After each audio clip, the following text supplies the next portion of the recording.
Furman is the 28th chairman of the Council of Economic Advisors. He assumed that position in August of 2013 after being confirmed by the United States Senate for the job. He came to that position after having served as deputy to the NEC from more or less the beginning of the Obama administration, and also as assistant to the President for Economic Policy. He came to the position in the Obama administration following having directed the economic policy part of the transition and also serving as the economic advisor during the campaign for President that Mr. Obama or President Obama ran. Prior to the campaign, he was running the Hamilton Project at Brookings Institution. He also had experience in government before that. He also had worked in the Clinton administration. In the Clinton administration, he was at the NEC, at the CEA, and also he worked with Joe Stiglitz at the World Bank. He is a graduate of Dalton School in New York, Harvard College, London School of Economics, PhD from Harvard in economics, and Greg Mankiw was his thesis advisor. He is the author of hundreds of articles, not hundreds, but many, many articles in economic policy, and written 2 books, and he is a native of New York. And it's my pleasure to introduce Jason Furman. Thank you.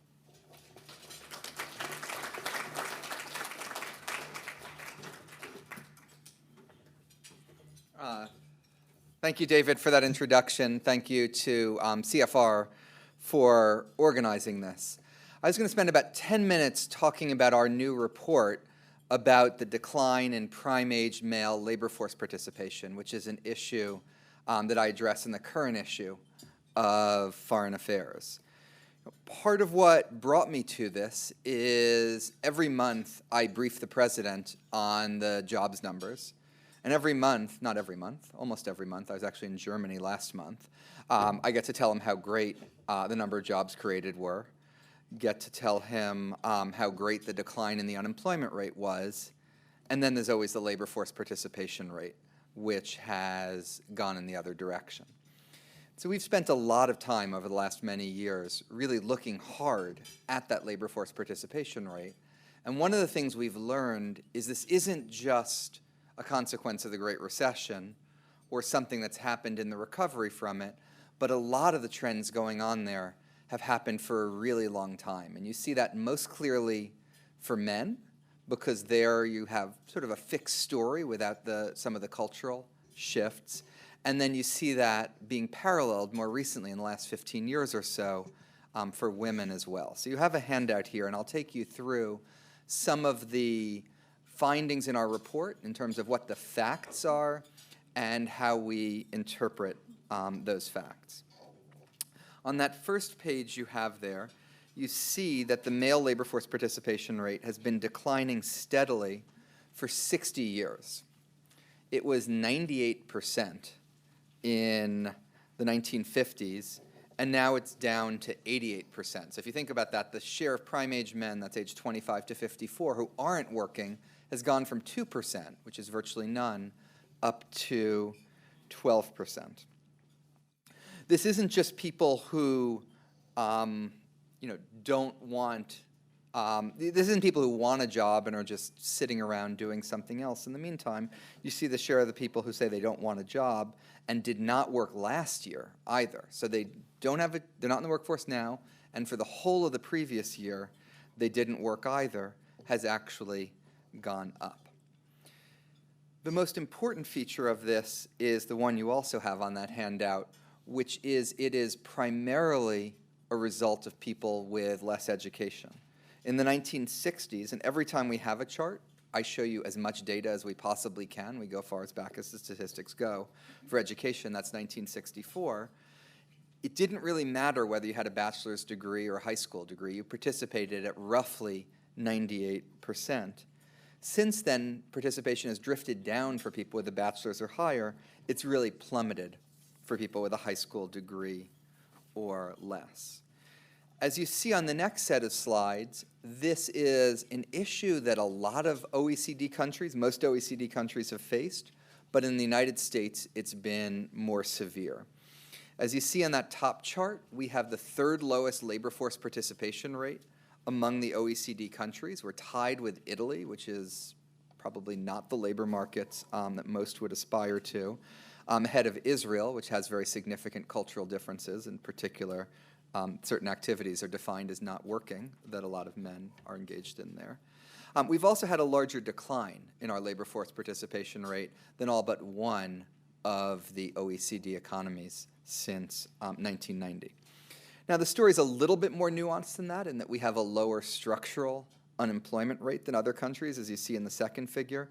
So when you combine the two of those to look at the share that aren't employed, we're also towards the bottom of the OECD. Some of the countries below us are probably structurally ahead of the United States. They're just in deeper recessions or slower recoveries right now, but the picture is also worrying.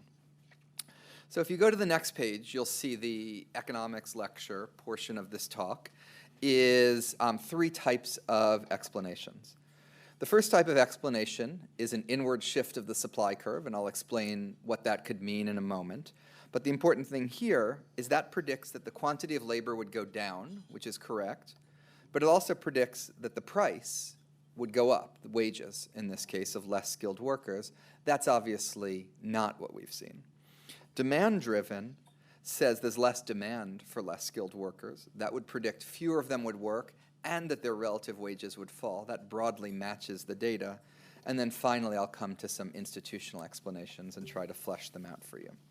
But let's start on the next page with supply. One of the most obvious candidates for supply explanation is a lot more women are working today than used to be working. And so maybe you're married to a working woman and you can take a little bit more time to find a job, to stay in school, to care for your children. In theory, that's possible. But if you look at that red line, despite all these more women working today than in the 1960s, the men who aren't participating in the workforce don't seem to be able to find them and marry them. Less than a quarter of those men are married to working women, and that fraction has actually gone down over time. So this explanation goes in the opposite way of what we're trying to explain. A next possibility is government programs. The most notable government program that goes to this group is disability insurance. And without doing any economics at all, the problem with placing too much weight on disability insurance as an explanation is the percentage of men on disability insurance has gone up from 1% to 3%. So that's a 2 percentage point increase. The decline in the labor force participation rate has been 7.5 percentage points. So at the very least, you're explaining a little bit less than, you're explaining less than a third of the decline. We went through some modeling of counterfactual scenarios because not everyone on disability insurance would have worked. Not everyone who's on disability insurance, it isn't causal in a number of different respects. And you see those three lines, and the lesson of those three lines is the two counterfactuals look very similar to the actual. And when you try to do a causal analysis, the rise in DI explains maybe 0.3 to 0.5 percentage points of this much larger decline. And then other government programs, as you see in the red line there, you're less likely to get. It's harder to get TANF, it's harder to get SNAP, it's harder to get just about any other government support today, so that also pushes in the opposite direction. Having ruled out, for the most part, the supply-based explanations, the next page gives you some sense on the demand side. And there's been a large literature on inequality that's found that there's been skill-biased technological change. Technology complements the high-skilled people, leading you to want to hire them and pay them more, and hasn't done the same for people with less skills. That the process of globalization has created a similar set of pressures, and that could manifest itself both in lower relative wages for people with less education and in less employment prospects for them. Also, we've seen, as a result of shifts in demand, big structural changes in the economy. So manufacturing as a share of total employment has fallen since World War II ended. And that fall, a number of those men appear to have, and you see this in some of the more recent studies around trade and the China shock, haven't found jobs in other sectors of the economy. Demand, though, I don't think can fully explain what we've seen, because you've seen a similar demand shock when it comes to technology and globalization in a wide range of countries, in Europe, Japan, the United States. But it's in the United States where you've seen a larger decline in the labor force participation rate to a lower rate than in other countries. So I think it's not just the demand shock, but how that demand shock is mediated by your economic institutions that matters. And if you turn to the next page, page 6, those institutional explanations challenge a certain amount of the longstanding received, orthodox wisdom around the effective functioning of labor markets. That first set of indicators shows you the US percentile and the OECD going for growth indicators in a range of indicators. And you see the United States has the least overall labor market regulation, the least employment protection, relatively low minimum wage, relatively low state intervention. So all the things you're supposed to do to make your labor market function according to the traditional view, we do here, and we do it better than other countries. Where we do relatively badly is nationwide paid leave. We're the only OECD economy without it. Expenditure on active labor market policies, job search, and the like. We spend 0.1% of GDP compared to an OECD average of 0.6. Tax on secondary earners, subsidies for childcare. All of these types of things that I call the connective tissue that helps make labor markets function seem like an important part, that it's not just the flexible markets themselves, but the ability to have institutions or policies that help people into jobs. The next page shows another peculiarly American aspect of this problem, and it is the rise in the incarceration rate, which in the United States is substantially higher than any of the OECD countries. In fact, you would have to extend this chart out to show the Seychelles to find a country that has a higher incarceration rate than the United States. When you're incarcerated, you're removed from the numerator and the denominator of the labor force participation numbers. They don't count people in prison, so that actually helps make our number look a little bit better. But when you're out of prison, and probably about 5-6% of the prime-age male population was formerly incarcerated, you're less likely to be able to find a job, both because of the skills you lose in prison, the stigma, but also lots of rules and regulations that govern hiring in states across the country. The final thing, though, I wanted to say is I don't view any of this as inevitable. I think this is, as the institutional explanations stress, the result of a range of policy choices that we have made, and we can make different choices. Now, our goal, of course, is not 100% of people participating 100% of time. If a 19-year-old goes to college instead of in the workforce, that's not a bad thing. And if a 75-year-old retires or is instead of in the workforce, that's not a bad thing either. But at 88% of prime-age men, I think we're very clearly below the point where people are participating in the way that they should. And that has ramifications not just for economic growth, but very severe ones for well-being that go beyond probably just what you would see in standard income statistics. There's 6 different things that are in the administration's agenda that would help deal with this. Aggregate demand is an important part of it. Some of the connective tissue in labor markets, community colleges, job training, work sharing, and wage insurance. The individual tax system could help, expanding the EITC to childless workers or workers without qualifying children, and also reducing what is effectively a tax penalty on secondary earners. Creating more flexibility for workers in terms of child care, family leave, paid sick days are all things that are more often associated with female labor force participation, but would help with male as well. There's a range of things which are much bigger policies than just this issue alone, like education, immigration reform, and criminal justice reform, that would also have very positive impacts for this. And then finally, the conclusion I would make is this idea that you have to accept large increases in inequality because you don't want to interfere with labor markets and the way they function is something that I think is basically debunked by this analysis. So you basically lose the excuse to not do anything about inequality because you're afraid it would mess up your labor market. And in fact, steps like raising the minimum wage or collective bargaining and voice in labor markets could actually raise wages and expand labor supply and raise labor force participation. This is, of course, only one of the many economic issues that we're trying to address, but it does affect some of the big ones in terms of growth, inequality, and just the perception overall about how the economy is doing, and I'm happy to talk about any of that with you and everyone else.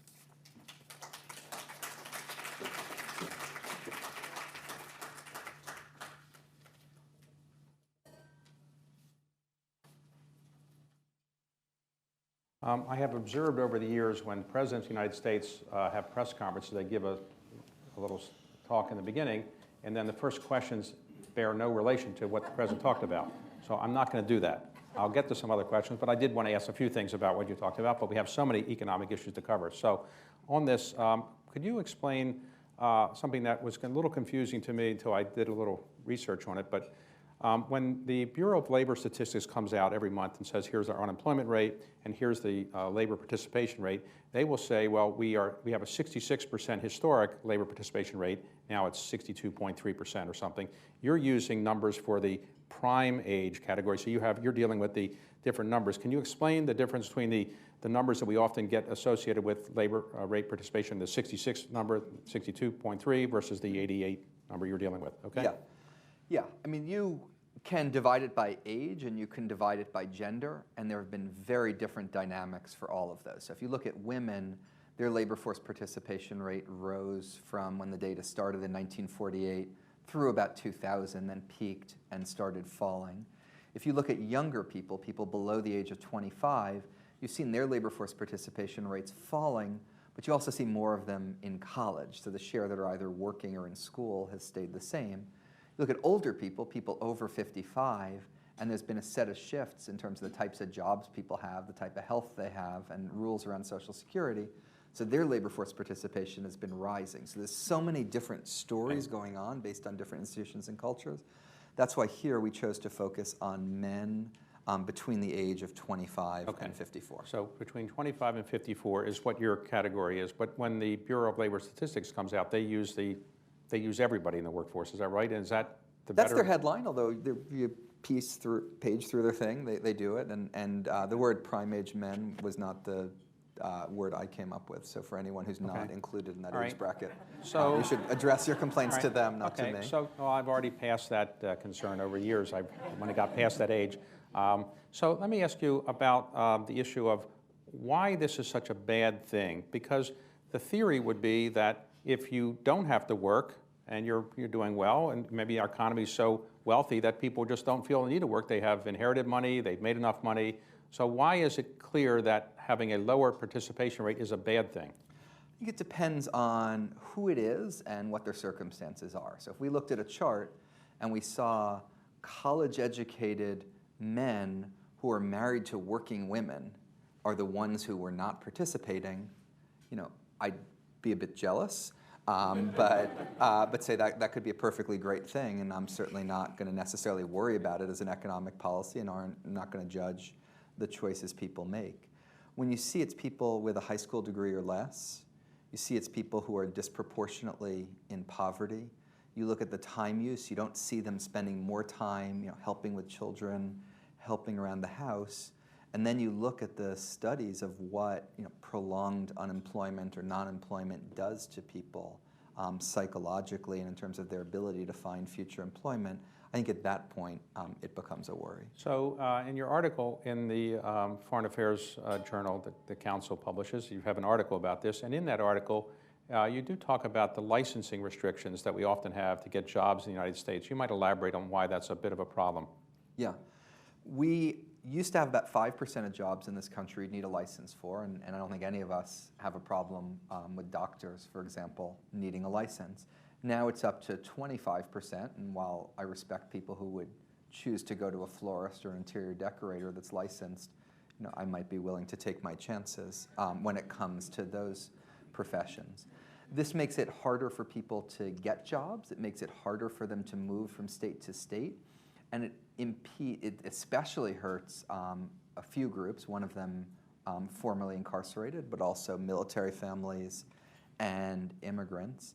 And it makes the overall labor market less fluid. And when there's less people moving around, moving between jobs, leaving jobs, finding jobs, it means if you're unlucky enough to lose a job in a recession, it's going to be harder for you to cycle back into a new one. And so recessions could potentially have more long-term impacts on the labor market too. Okay. Now, in your article, you also talk about France, not normally cited as a great model for economic capitalism, but why are so many men and women in France employed relative to the United States in your view? I was asking two of the top labor economists in France that question a few weeks ago. And they were somewhat puzzled to find out that they came out ahead of the United States. And I want to be completely clear. I do not think that we should be adopting French labor market rules and take everything they do in France and apply it here. What I do think, though, is that when it comes to the functioning of labor markets, we need to be less sure that we already know the answer and a little bit more humble about our system, some of its shortcomings and need for change. Now, the trend you've talked about, is it a trend that has been going on for quite some time, and it's not something that any administration, yours in the remaining 6 months you have, or even the next administration, can have a dramatic effect on? Or do you think somebody can have a dramatic effect in 1, 2, or 3 years in changing these numbers? Certainly a lot of the ideas we're talking about here are obviously ideas for the future, and the President in this last State of the Union said he was talking about not just this year. I think it would all add up and make a difference over time, but I think, frankly, a lot of economic policy, whether you're talking about productivity growth, inequality, or participation, is about a few tenths here, a few tenths there, and then they accumulate over time, and eventually it does make a big difference. All right, so if I could shift to another subject for a moment. Some people think that the vote in England this week will be a very significant economic event for the world. What is your view on the impact of a so-called vote to exit the EU would be on our economy and the British and the European economy? Right. So just about every institution that I'm aware of, with the possible exception of the Council of Economic Advisors, has done some estimate of the economic impact of Brexit. And the thing that they all have in common is a minus sign in front of them. You can see -1, -2, -8% on growth. You see a range of things. Part of why you don't know the answer as to just how bad it would be for the economy is you don't know what sort of deal they would be able to negotiate. But just classic trade theory gives you already a few percentage points in terms of extra barriers, less ability to locate people and businesses where they should. The thing that's scary, though, isn't the classical trade theory, which plays out over a longer period of time. It's just look how much markets are moving right now already on little bits of news and polls. Imagine what the potential impact of an actual event could be on capital flows, exchange rates, and spilling out, periphery, et cetera. So I think this is a unnecessary risk for the global economy. You think we could have had a more favorable impact on the vote if we had said, pull out, and then the British, in response to that, would say, we don't want to listen to the Yankees, we'll do the opposite? That strategy wasn't considered? I will leave that for our international political strategists. Okay. So since the Obama administration has been in office, you've been dealing with the effects of the recession and recovering from that. The recession technically ended in June of 2009. Typically, we have recessions every 7 years in the United States since World War II, on average. Obviously, some years you go longer than that, or some periods, but 7 years from June of 2009 is June of 2016, which happens to be this month. So do you think we escaped the 7-year jinx and we can go for quite a while longer before we get into recession? You don't see anything on the horizon that will give us a recession? I think the economic evidence is that recessions are a little bit like what an economist would call a Poisson process. Of each year, there's a certain probability that a recession happens, and that probability doesn't go up over time and doesn't go down over time. And another way of putting that is expansions don't die of old age. So I think that as a general economic matter is the way I think about it. And then specifically when I look at our economy now, I think we are really far towards our recovery. We're much further than most of the other economies that were affected by the recession. But we're still not all the way there yet. I still see slack in our labor market. I still see more potential. Since World War II, when we've had recoveries from the recessions, we've typically grown in the recovery period of time 3% and 4% per annum. In the Obama administration, we've never had a year of 3% GDP growth. Do you think the days of 3% or more economic growth are behind us because our economy is so big and we just can't grow at 3 and 4% anymore? Or are there other reasons for that lower growth? I think the biggest difference is just demographics. That if you look at, again, this prime age population, 25 to 54, in the 1980s, and I'm doing this from memory and might have it wrong, I think it was growing at about 1.5% per year. Now that age group is contracting. And the age group that's growing is the people who are growing into retirement. So I think the biggest headwind for our growth has been demographic.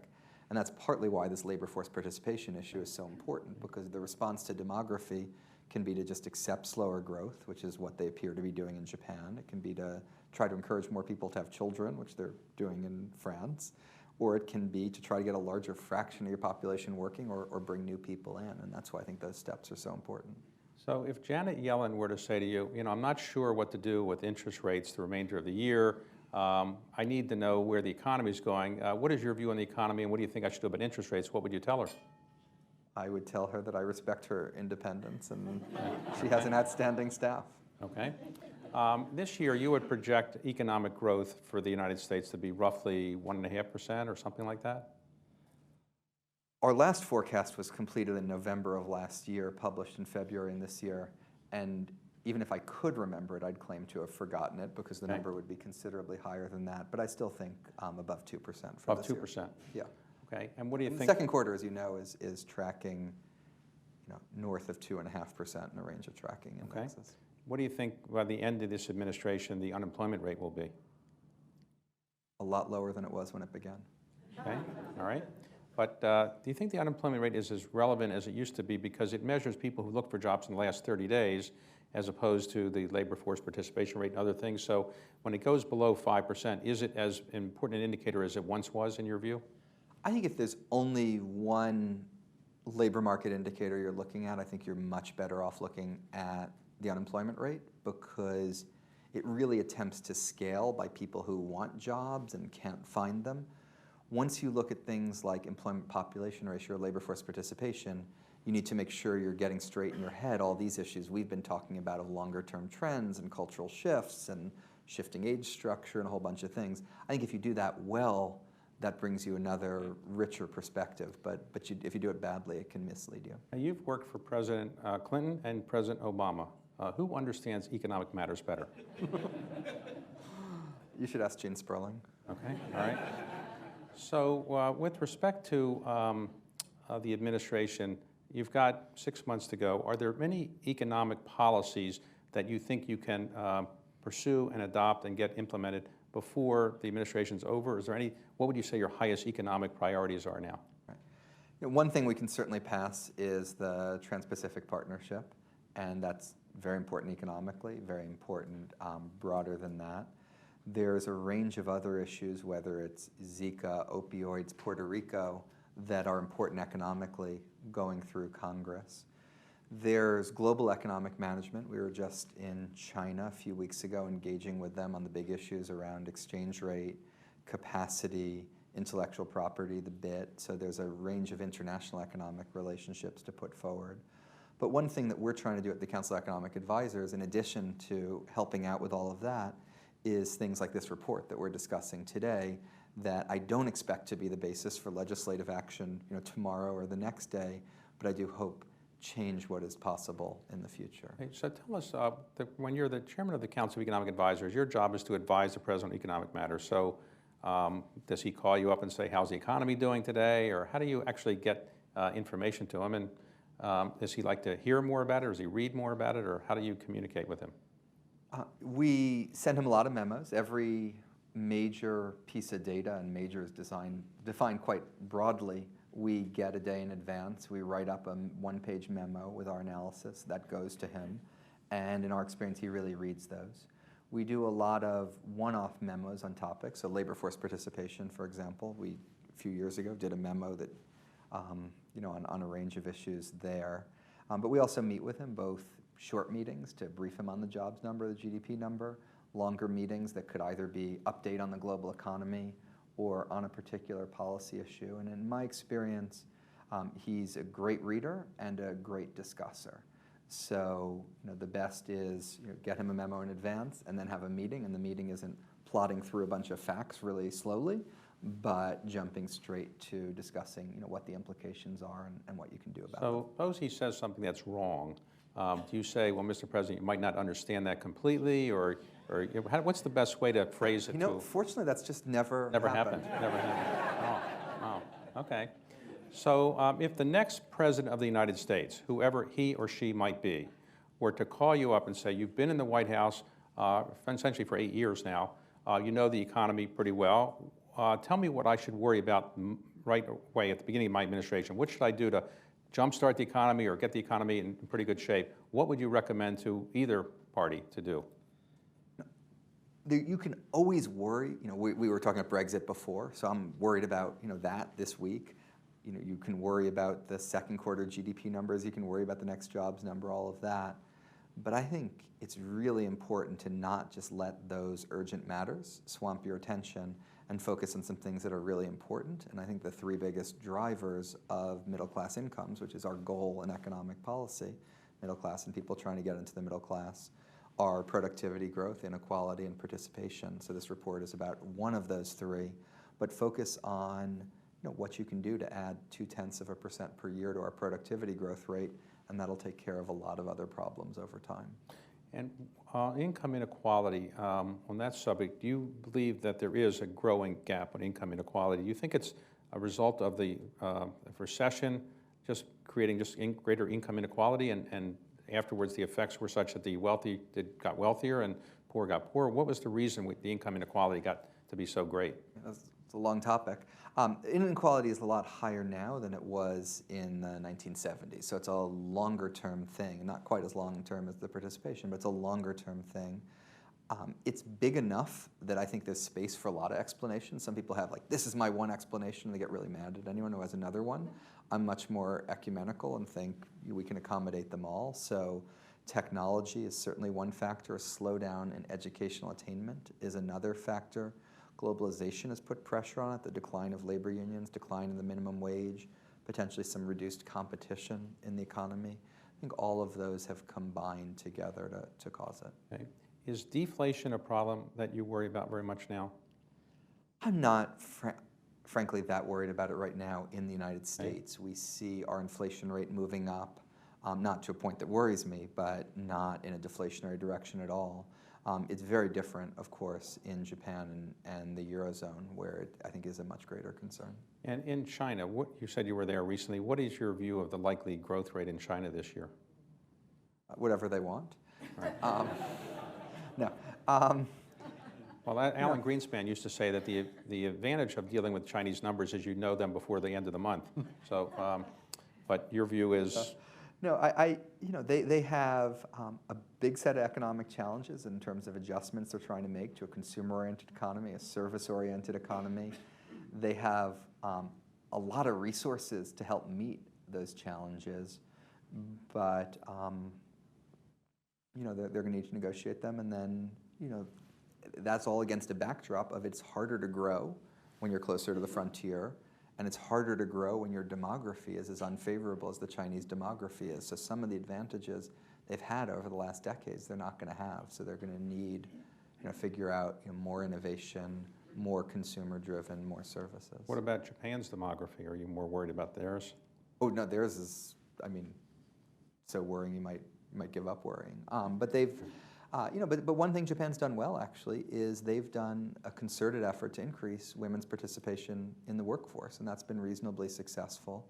And for prime-age women, they're basically tied with the United States now after being way behind us. So you're trained to be a professional economist. You are. So if you could have dinner with any person who's ever been an economist and just have a chance to spend dinner with that person, who would you want to spend dinner with?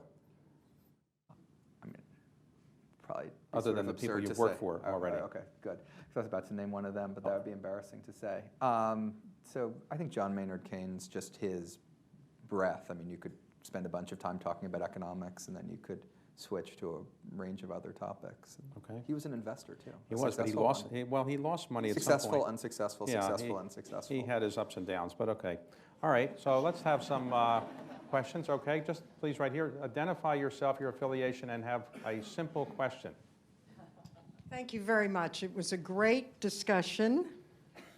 That's a compliment to you, David, as well, Jason. And my name is Paula Stern, and I'm affiliated with the Stern Group, Incorporated. And a refugee of the Carter administration.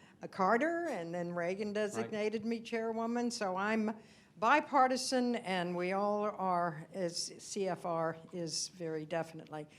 My question, and this was so wonderful, as was the last CEA report, particularly on inequality and social immobility. Thank you very much for all your service.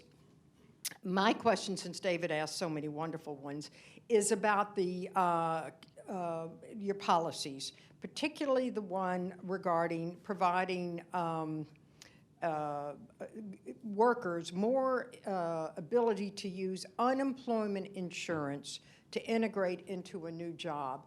Now, this relates to the TPP as well and the Trade Adjustment Assistance, which over the years has had many proposals, all of which have either not been properly funded or have not been put into place. Do we need a whole new program for this economy, for what I guess I would consider the gig economy, where everybody is kind of coming in and going out, and there's lots of churn, and certainly the need to prepare? Is there a program there that you would put as a priority? Mm-hmm. So I think that's a great question. And we're doing one at a time, right? One at a time. Okay, great. How come you didn't say any of my questions are great? But geez, okay. That must have been a really good question. And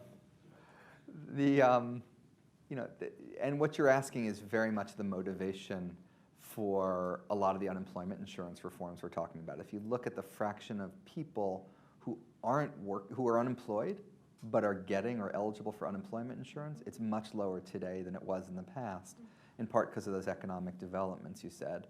So one thing is to make it, for example, if you work part-time or if you have a shorter work history or things like that, that you're more eligible for unemployment insurance.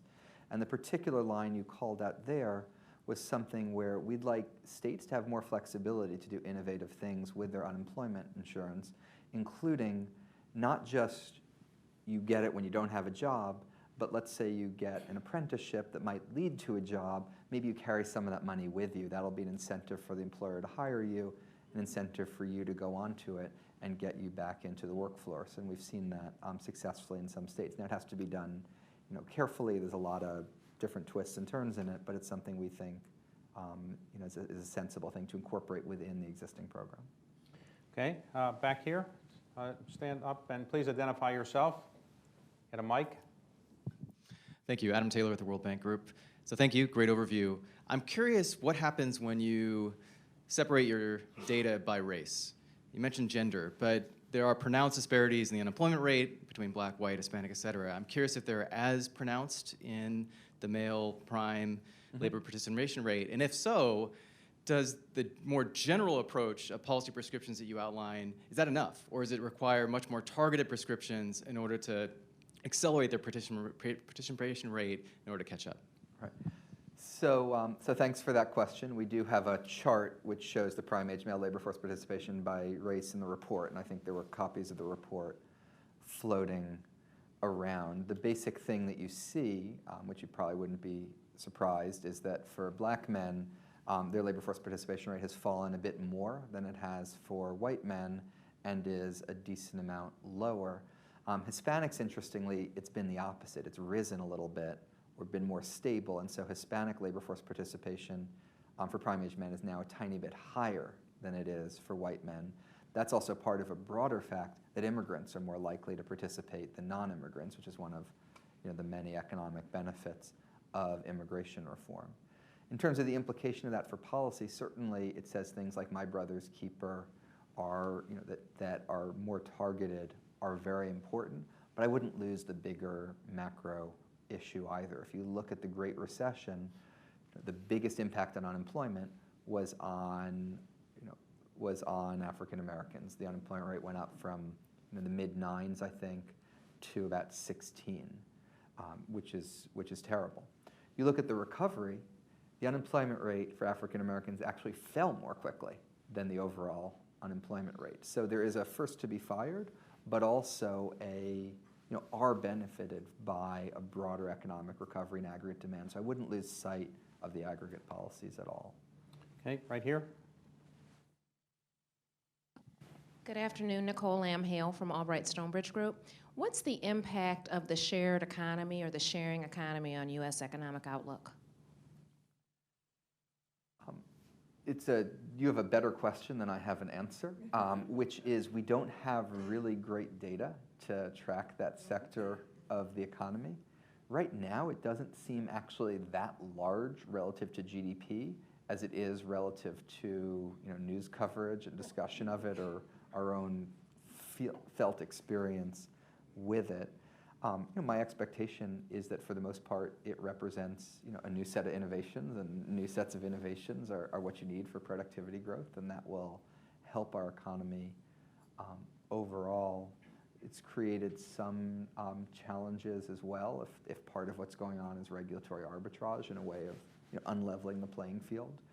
But even some of that's good if you take a city that has fewer taxi medallions today than it did in 1945, and give people another way to travel around that circumvents a captured system like that breaks down a barrier to growth. But I don't have any quantification. By the way, on companies like Uber and smartphones, all the other technological devices we now use and services, why has that not produced greater productivity in our economy? We don't see great productivity growth. Why is that?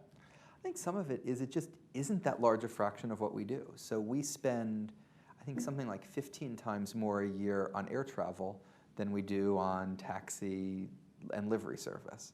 So we're all really excited about our Uber, but it itself within the transportation sector is just a small fraction of it, which itself is a smaller fraction of everything else. And that's just true. If you just add up GDP is building houses, educating people, treating people in healthcare. There are a bunch of big sectors like that, and all the exciting stuff in Silicon Valley is still a relatively small part of it overall. Back here. I'll get the mic right there. Adi Raval from Speak up. My question has to do with the things you just mentioned. Do you think we're in the middle of a tech bubble?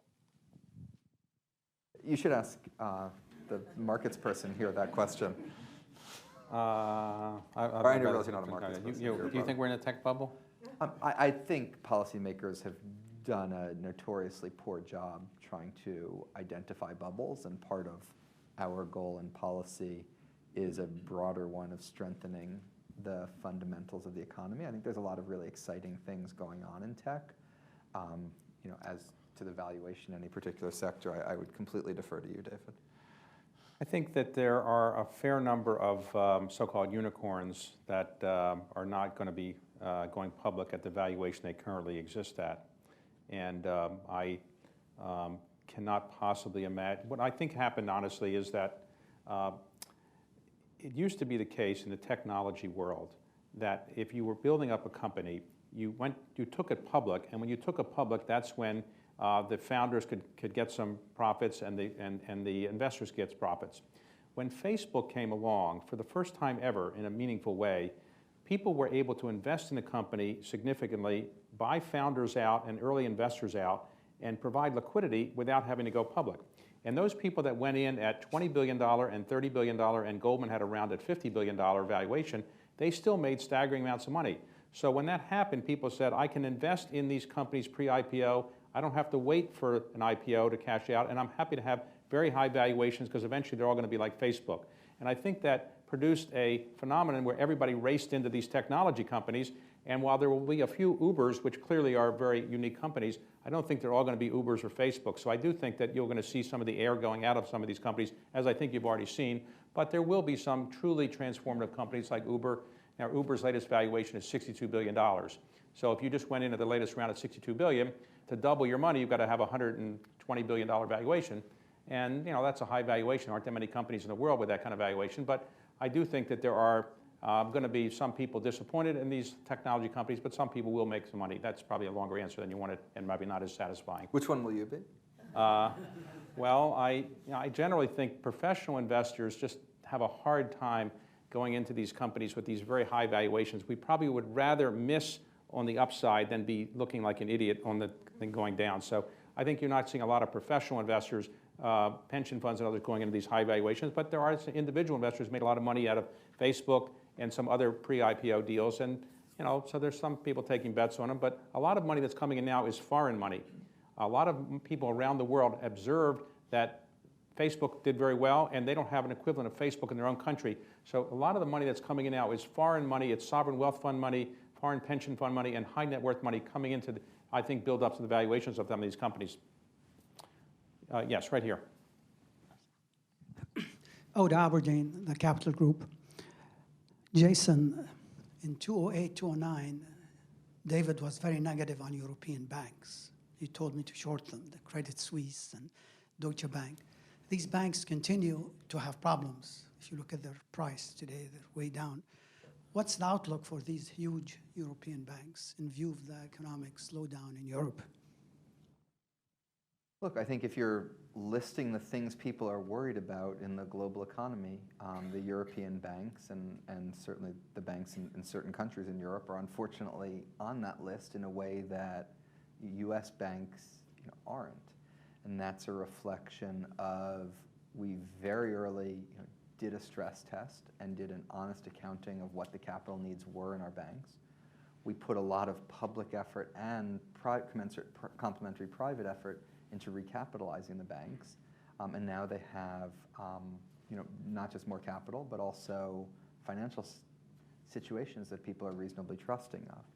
Europe has gotten a decent amount better in that regard. They eventually, after a few attempts, got their stress tests basically right. They have seen more capital. It's more on some of the issues on the asset side of some of their balance sheets, but I think it does remain a concern and something that they need to focus on. Great. Yes, back here. Great. Tom Boyke from the Council on Foreign Relations. Thank you for the great conversation. You brought up the Trans-Pacific Partnership and Trade, and the Council on Economic Advisors has put out, or in the past, reports including a very full-throated defense of how the U.S. has done under previous trade agreements, including NAFTA. One of the things that was striking about that is it's different from the way the TPP has been sold by the administration as a whole, which starts with the premise typically that the way the U.S. has done under recent trade agreements, including NAFTA, has been problematic, but that those problems are addressed in the TPP, and that's the reason why we should move forward. Why hasn't the more full-throated defense of how the U.S. has done in previous trade agreements, including NAFTA, been part of the selling job? Can we move forward TPP while disavowing NAFTA in previous U.S. trade agreements? So we haven't done anything that is explicitly an analysis of any given previous trade agreement, including NAFTA. What we've talked about is the overall large benefits of trade in general and of expanding trade, how tariffs have come down over time, how the benefits are in terms of producers and export jobs paying more, but also the very progressive benefits on the consumption side as well. So I think making that broader case on trade is important, but I also think it's really important that TPP, no one in Congress will have an up or down vote on trade or globalization. That's not the thing that anyone's being asked to vote on. They're being asked to vote on a specific agreement with a specific text and specific provisions. I think it's very important to keep the focus on that. And so whatever your views about all these bigger, broader issues, what do you think about whether Malaysia should have stricter labor laws than it has now? What do you think about whether Vietnam should have rules about state-owned enterprises that they don't have now? What do you think about Brunei needs to have an open internet, that Singapore will be party to an agreement, a side agreement on currency? That's the questions that people are going to need to vote on and need to make their decision on. And there, in every one of the respects I just cited, this agreement, moves forward from any of the previous ones. So regardless of your views on them, this is a way to have a more level playing field, and that's the argument we've been trying to make. They should have considered for TPP an acronym that would sound better, like YES, Y-E-S, or GOOD, G-O-O-D, something that when you say it, it sounds really good. TPP doesn't go off your tongue that easily. Okay, yes, right here. Hi, Nelson Cunningham, McClarty Associates. Thanks for coming and doing this, Jason. On page 6, the institutional explanations with the OECD numbers, the numbers all sort of roughly made sense to me, except for the very top one, which is barriers to entrepreneurship. And the U.S. had a number of 62, which seems to suggest in the world, or at least in the OECD world, it's sort of in the middle ranks of countries in terms of entrepreneurship, which is certainly not how I think of the U.S. compared to the other OECD countries. Can you explain that number to us? You know, I was puzzled by that too, and have meant to look into it more, and don't actually know the answer. So, but I'll get back to you. Okay, back here. Thank you. Rich Miller with Bloomberg. Thanks very much for the presentation. You alluded to this before, but I wonder if you could expand on the role of immigration in both legal and illegal in the fall and participation rate, especially among the lesser educated. Mm-hmm. Immigration has, most likely helped the labor force participation rate. There's two aspects of it. One is people tend to come to this country more in their working years. You don't get a lot of 80-year-old immigrants, and you don't get, a whole lot of, children coming here on their own either. So the group of people you get is more demographically favorable, and then there are people who are, tend to be working really hard to be successful and incorporate themselves into the U.S. economy, and as a result tend to participate at a higher rate than people that were born here. So I think it has been something that's helped it, and if we had comprehensive, common sense immigration reform, it would continue to help it going forward, both in terms of the age of the people you're bringing, their propensity to immigrate, but also the positive spillovers that immigration has for other workers in the economy, for their wages, and for growth overall. What do you think about the argument that some would make is that when you have more immigration, the immigrants are willing to work at lower prices or lower salaries, so therefore it's a disincentive for, let's say, native-born Americans who want to work at these lower prices, therefore they just say, I'll stay at home. Right. What do you think of that argument? There's been a lot of people have taken a look at large influxes of immigrants, whether it was from Cuba during the Mariel boat lift, Algerians to France, Russian Jews to Israel. You tend to see very little impact of wages of people in the countries that those large influxes of immigration come to, and that's because a lot of what immigrants are doing actually complement the things that native workers are doing. I think it's also important that when you look at something like common sense immigration reform, that's not even what we're talking about. Most of what we're talking about is taking the 11 million people who are here, right, who are not documented, and giving them a path to participate in the workforce and to become citizens. And that means they'll have more labor rules applied to them, right, and if anything, would be less able to bargain wages down. Now, in introducing you, I didn't mention that your freshman year roommate was Matt Damon. What was that? I was grateful for that admission, true? But it was true, yeah. What was he like? Do you know he was going to be famous? He was, I think, in literally the first conversation we had in front of Matthews in Harvard Yard, he told me I was really lucky to have him as a roommate because he was almost certain to become a movie star, and that wouldn't mean, he didn't mean in the sense that years later you could have this in my thing, the more practical that he'd be leaving our room in the middle of the year and it would be too late to replace him, so I would have the whole thing to myself. But it took him a little bit longer than he had projected. All right, has he invited you to any movie openings, or he doesn't invite you to many movie openings? See each other from time to time. Okay, right here, Lloyd. Lloyd Hand, King and Spalding. I happened to be in the audience because a granddaughter graduated from MIT when Matt Damon made the commencement address. He was terrific. He had a particularly poignant comment. Did he get introduced as my former roommate? Or like they thought maybe he had enough name recognition. He may have, and I may have missed that part. But for this particular audience, for which the word nerd is understood, he said, before people care about what you know, they want to know about what you care. I thought that was a good point. He made a terrific speech. It was a good mixture. My question, you sort of demurred when David asked you earlier about what policy prescriptions you may have for future leaders. I have a related question. I just didn't want to take like a couple hours, and no, I he deserved a more succinct answer than I was capable of doing. And of course, that would depend upon which person you were advising.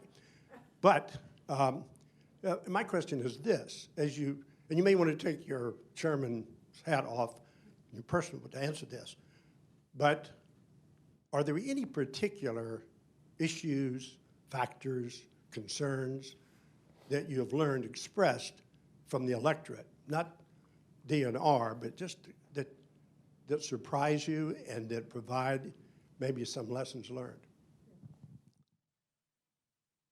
No, I think there's just, I mean, I don't know that I'm surprised by it, but there's a decent amount of economic discontent, as we all know, and as we see affecting things. The combination of the tax changes we've done in this administration, both cutting taxes at the bottom, raising them at the top, and the Affordable Care Act, are the biggest, progressive policy change, or among the biggest progressive policy changes we've had in decades. So they've really done a lot. The economy's in much better shape than it was in 8 years ago, but you still have a lot of discontent. I think some of that is wages aren't growing as quickly as you'd like them to grow, but some of it is this issue we're discussing here today, when 60 years ago, 2% of men weren't in the workforce, and now it's 12% of men. That's a lot of people. And so it can be, for your typical person, things are just fine, but you have a very large group for whom it is very far from fine. I think that's screaming out for attention and screaming out for us to do something about it. Okay, yes, right here. The question on the Have- Take a, Just one theory on the entrepreneurship. We had the lowest level of people starting businesses, I think, in the last 60 years. And some of the explanation, my name's Kathleen Kennedy Townsend, and some of the explanation is that a lot of students have so much student debt that they can't access money that they would have accessed to start businesses. That's one of the challenges on entrepreneurship that we've looked at.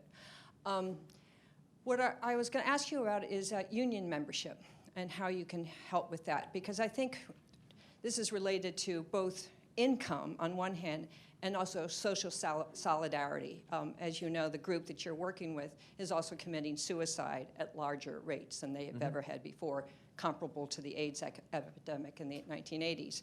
And part of a union, being part of a union, raises your happiness levels, which I'm sure you've seen the numbers on that. So to the extent that you can up unions membership, you get a twofer. People are happier, and two, they can get better benefits. So I'd love you to talk about that. Yeah. So I agree with that on substance, and the CEA put out an issue brief on unions and worker voice in the economy more broadly about 6 months ago that brought together a lot of the evidence in that area. A lot of what you do there isn't rocket science. It's changing a bunch of detailed rules about how people signed up. Certainly in the first 2 years of this administration, the Employee Free Choice Act was before Congress. It's something that couldn't get 60 votes in the Senate, so didn't make it to the president's desk. Since then, we've tried to take steps like the NLRB and making sure that that's there and that's protected and that that's protecting people's ability to organize. okay, we have time for one more question. Carla, our co-chairman of the council, have the last question. Thank you, David. Carla Hills, Hills & Company International Consultants. I thought your presentation on the labor participation was outstanding, and we're having greater manufacturing output with fewer workers.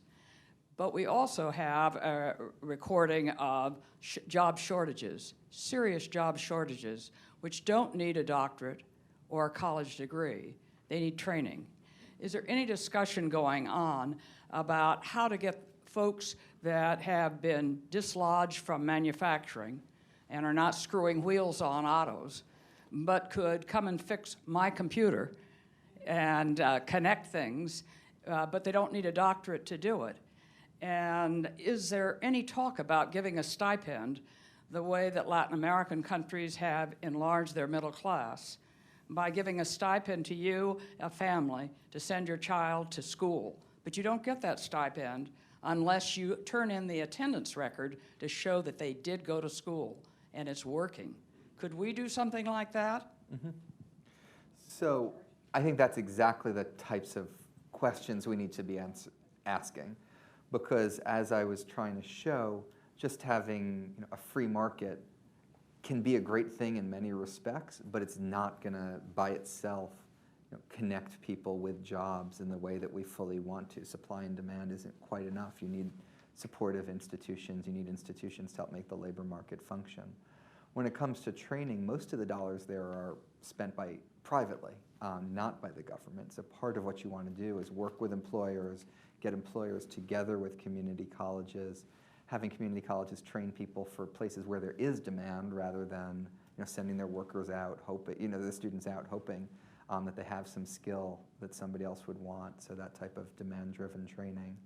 The vice president headed up an effort for the president and has done a number of these things, and we've tried to integrate them in where we're using existing federal dollars today, as well as convene and work with others to better coordinate. In terms of some of the bigger ideas you cited, I think that's intriguing and worth thinking about. Okay, so to keep the council's happiness index high, I'm going to end on time, 1:30. I want to thank you, Jason, for the great job you did today and for the great job you're doing for our country and the role as chairman of the Council of Economic Advisors. Thank you very much. Thank you.